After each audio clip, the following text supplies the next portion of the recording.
Hello sir, I am Saswata from Electrical Engineering Department second year. Today I will be going to give a presentation on the topic BJT pleasing, concept of Q point and load line.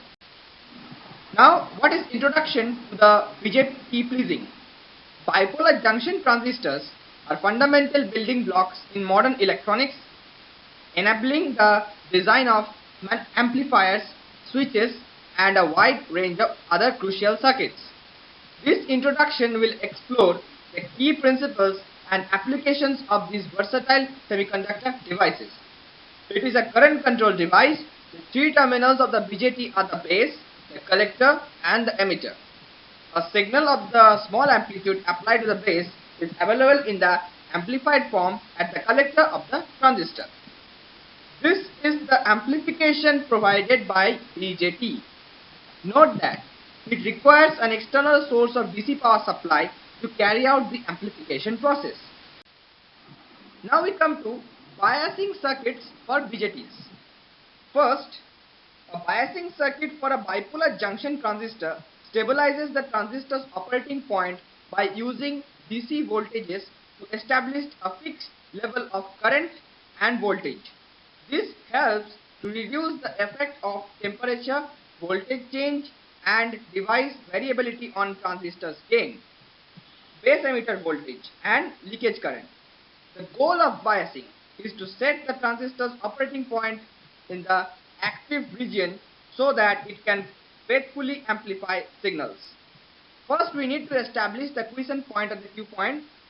Proper biasing ensures the BJT operates in the desired region known as quiescent point or Q point. This is essential for optimal circuit performance. Second point is voltage and current biasing. Biasing circuits can be designed using a variety of techniques including voltage divider, current source and self-biasing approaches, each with their own advantages. Stability and feedback. Incorporating the feedback mechanisms into the biasing circuit helps maintain the Q point stability even as device parameters or environmental conditions. Now we come to applications of the BJT. First is amplification.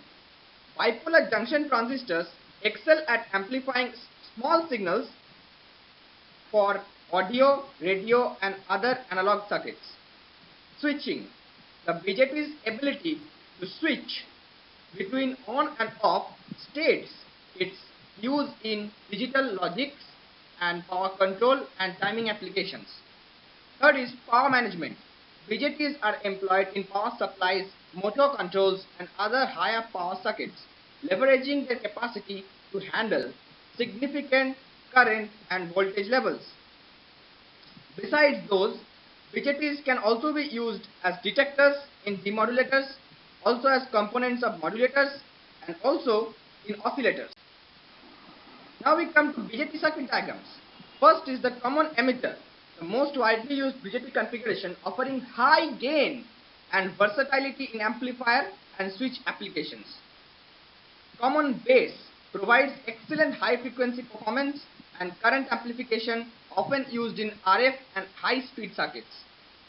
Then common collector, emitter follower, exhibits a voltage gain less than 1 but offers high input impedance and low output impedance, making it useful for impedance matching. So accordingly, three circuit diagrams for each component and each part are given above. Next we come to the importance of the Q point, that is the second part of our topic. Now first we define Q point. The Q point or quiescent point is the specific bias condition at which the BJT operates in the active region, crucial for optimal circuit performance. Next is small signal operation. We find that the Q point determines the BJT's ability to handle small signal variations, ensuring the linear amplification and avoiding distortion. Efficiency and power handling. The Q point also affects the BJT's efficiency and power handling capability, making it a critical design parameter. Then we come to stability and reliability. Maintaining a stable Q point is essential for the long-term reliability and consistent performance of circuits. Now we find the Q point graphically. For that we need to measure three steps. First is the load line construction. The load line, representing the relationship between the collector voltage and current, is a crucial tool for determining the Q point. That is, here from the graph, the load line shows the relationship between this collector voltage and current. From that we can easily calculate the Q point. Then we try to find the intersection with the characteristics. That is the point where the load line intersects the BJT's output characteristics. The point where the bipolar junction transistor's output characteristics meets the load line defines the Q point, specifying the collector voltage and current. Now we come to graphical analysis. Visualizing the BJT's characteristics and the load line allows for a clear understanding of the Q point and behavior.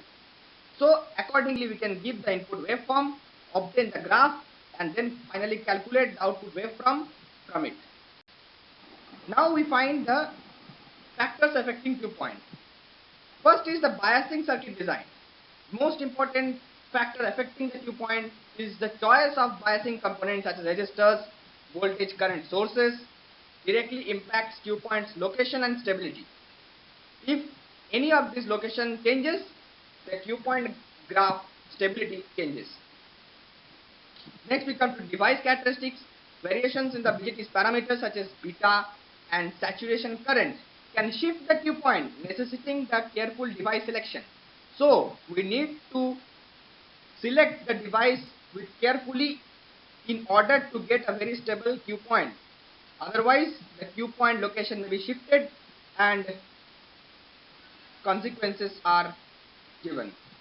Environmental conditions, temperature changes, power supply fluctuations and other environmental factors can also alter the Q point, requiring compensation strategies. Now we try to maintain the Q point stability in order to have a very good working of the BJTs. Biasing techniques, utilizing the advanced biasing methods such as self-biasing or emitter degeneration, can enhance this Q point stability. We know that from the graph we have this active region where beta represents the saturation point beta, and saturation region is IC given by beta DC IP. Now second is the feedback mechanism. Incorporating negative feedback into the biasing circuits help maintain the Q point despite parameter variations. Thermal compensation. Designing for temperature compensation such as using thermistors or diodes can offset the effects of thermal drift, that is thermal change. Now we come to the next part of our topic, that is the load line analysis. Constructing the load line. The load line represents the relationship between the collector voltage and the current. That is, from the load line we can get a relationship between the collector voltage, that is the voltage of the collector, and the current, and is determined by the external circuit components. Next we have to identify the Q point, the intersection of the load line and the BJT's output characteristics, which can define the Q point, specifying its operating conditions. Then we try to find out evaluating performance, which says that load line analysis allows for the assessment of BJT's behavior, including its gain, efficiency and power handling capabilities. Now the next is we have to find out the relationship between this Q point and load line. From the graphs we can see that collector voltage, the Q point determines the collector voltage, which in turn influences the shape and the position of the load line. That is, the shape and the position of the load line can be determined when the Q point graph is drawn, and from that we get the collector voltage. Collector current. The Q point also specifies the collector current which affects the power dissipation and operating region of the BJT. The operating region of the BJT and the power dissipation can also be controlled by this Q point graph, which specifies the collector current. Now the third is circuit performance. Interplay between the Q point and the load line is crucial for optimizing BJT's amplification and switching and power management capabilities. So circuit performance is also a very important relationship between the Q point and load line. Thank you, sir.